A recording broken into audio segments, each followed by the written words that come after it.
Hola queridos amigos, en este vídeo de la serie Artillería Histórica de mi canal YouTube, hoy visitaremos el Museo de la Real Fábrica de Artillería de la Cavada, aquí en Cantabria.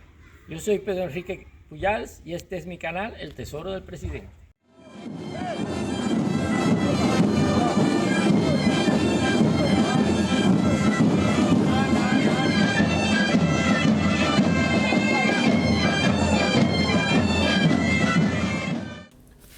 Durante casi 3 siglos, la Armada Española fue la reina indiscutible de los mares. Sin embargo, a comienzos del siglo XVIII, su dominio empezó a ser desafiado por las poderosas marinas de guerra de Francia e Inglaterra, que aprovecharon momentos de inestabilidad interna, especialmente durante la Guerra de Sucesión Española de 1701 a 1713, que marcó un cambio de dinastía en España. Los nuevos reyes borbones dieron un nuevo impulso muy fuerte a la construcción naval. Los grandes navíos de línea se transformaron en auténticas plataformas artilleras, compitiendo entre sí por el número de bocas de fuego que podían montar. Un ejemplo emblemático fue el Nuestra Señora de la Santísima Trinidad, el mayor navío de guerra de la historia de la navegación a vela, construido por cierto en La Habana, que llegó a portar la asombrosa cantidad de 140 cañones. Este ambicioso programa de construcción naval disparó la demanda de piezas de artillería. El bronce seguía siendo el material por excelencia en la fabricación de cañones, pero su principal componente, el cobre, había ido encareciendo su precio de forma constante ya desde el Renacimiento. Ante la urgencia de abastecer a la Armada, la corona optó por una solución más económica: fabricar cañones de hierro. El hierro resultaba mucho más barato y a comienzos del siglo XVIII ya había reemplazado casi por completo al bronce en la artillería naval, no solo en España, sino en la mayoría de las marinas del mundo. Aquello fue una buena noticia para las arcas reales, pero no tanto para los amantes de la artillería histórica como yo, porque los cañones de hierro, a diferencia de los de bronce, carecen de ornamentación, ya no son piezas casi de orfebrería como eran los cañones de bronce, sino son más piezas industriales.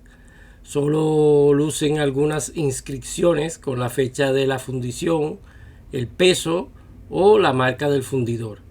Detalles que el tiempo y la corrosión del mar han borrado casi por completo. Por eso, los cañones de hierro que han sobrevivido hasta nuestros días apenas nos revelan nada sobre su origen o su edad. En España, las fundiciones de Sevilla y Barcelona producían cañones de bronce, mientras que los de hierro salían de la Real Fábrica de Artillería de la Cavada, cuyos altos hornos se encontraban en las localidades cántabras de Lierganés y La Cavada. Esta fue la primera siderurgia e industria armamentística de España, activa durante más de 2 siglos, entre 1622 y 1835, dedicada a producir artillería y munición de hierro para la defensa del Imperio Español y el mantenimiento de su poder marítimo. Su fundación se debió a la iniciativa de artesanos flamencos, que eligieron el lugar por sus ventajas naturales: la proximidad de las minas de hierro, la fuerza del río Miera para mover la maquinaria y la abundante leña de los bosques circundantes, necesaria para alimentar los altos hornos. Estos técnicos flamencos se establecieron allí con sus familias, creando una comunidad que pronto alcanzó un gran prestigio. El siglo XVIII marcó la edad dorada de estas fábricas. Los cañones de hierro colado producidos en Lierganés y La Cavada ganaron renombre por su ligereza, precisión y fiabilidad. En todo el mundo era conocida la calidad de sus piezas. Aunque carecían de adornos, tenían una virtud esencial: que no solían reventar. Era un mal de los cañones de hierro. Antes de hacerlo, avisaban, como se dice, con la aparición de grietas o desprendimientos, a diferencia de otros cañones de otras nacionalidades que estallaban de improviso, con consecuencias fatales para sus artilleros. Los cañones destinados a la armada carecen de asas de izaje, popularmente conocidas como delfines, al no ser necesarias en las bajas cubiertas de artillería de los buques. Aparte de la decoración austera, aquí podremos observar en esta pieza otra característica propia de la artillería naval. Vemos que de la lámpara de la culata, en el ángulo que forma con el pie del cascabel, se levanta verticalmente una argolla por donde se pasa un cabo o cuerda, conocido en términos navales como braguero, que fija el arma y hace posible su reposicionamiento después del disparo. Este tipo de culata se conoce como patrón Blumenfield y es propio de la artillería naval. Hola queridos amigos, aprovechando este entorno rodeado de tanta artillería histórica aquí en la antigua Real Fábrica de Artillería de la Cavada, en Cantabria, aprovecho para presentarles mi libro Última Ratio Regum, la artillería histórica en Santiago de Cuba.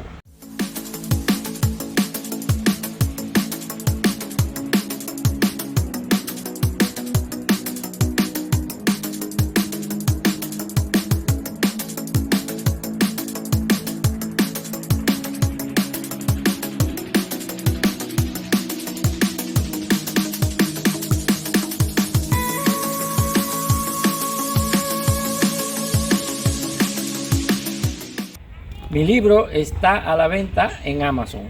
Para todos los interesados en el tema, se los recomiendo encarecidamente. Con la llegada al trono de Carlos III en 1759, la fundación fue expropiada y convertida oficialmente en la Real Fábrica en 1763. Pero la gestión estatal trajo consigo los males habituales de este tipo de operación: poca autonomía, exceso de burocracia y dificultades para innovar. Se intentó modernizar la producción aplicando la llamada fundición en sólido, en la que el ánima del cañón se perforaba después de la colada, o sea, se barrenaba, se taladraba, en lugar de fundirse junto con la pieza. Sin embargo, la adaptación fue complicada y costosa. A esto se sumó otro problema: la escasez del carbón vegetal debido a la creciente demanda de madera para la construcción naval y a la progresiva deforestación de la zona alrededor de la fábrica. Todo ello condujo al declive de la industria. La producción y la calidad de las piezas comenzaron a caer, obligando a la corona a importar unos 4.500 cañones de hierro del célebre fundidor escocés Carron. Este carrón fue el creador de la carronada, un tipo de pieza de artillería que ya le dedicaremos un vídeo más adelante en este canal. Finalmente, la gestión de las fábricas pasó a manos de la Armada, que retomó el método tradicional de fundición en hueco. Fue un retroceso técnico, pero permitió recuperar parte de la producción. El final de la fábrica, como de tantas otras cosas en España, llegó con la ocupación napoleónica, que obligó a su cierre. O sea, los franceses no querían que en España hubiera fábrica de cañones y cerraron la fábrica. 6 años más tarde, una vez expulsados los franceses, se intentó reactivar la producción, pero ya nada nunca fue igual. Ni para la fábrica de la Cavada, ni para la Armada, ni el Imperio Español. A lo largo de su historia, la Real Fábrica de Artillería de la Cavada llegó a producir cerca de 23.000 cañones, dejando una huella profunda en la historia industrial y militar de España. Aquí tenemos una muestra del mineral de hierro con que se fundían los cañones aquí en la Cavada. Y aquí vemos este arco levantado en honor a Carlos III. Marcaba la entrada al recinto de la Real Fábrica de Artillería de la Cavada. Los motivos por los que se levantó fueron varios. Uno de ellos fue la conmemoración de un éxito de producción que tuvo la fábrica y también pues la necesidad de ofrecer al recinto una mayor seguridad. Actualmente aquí lo que quedan pues son restos prácticamente arqueológicos, son cimientos de las antiguas naves, canales, de canalizaciones de agua y las vías por las que llegaba la madera aquí también desde las montañas, que se ha tratado de recuperar y preservar.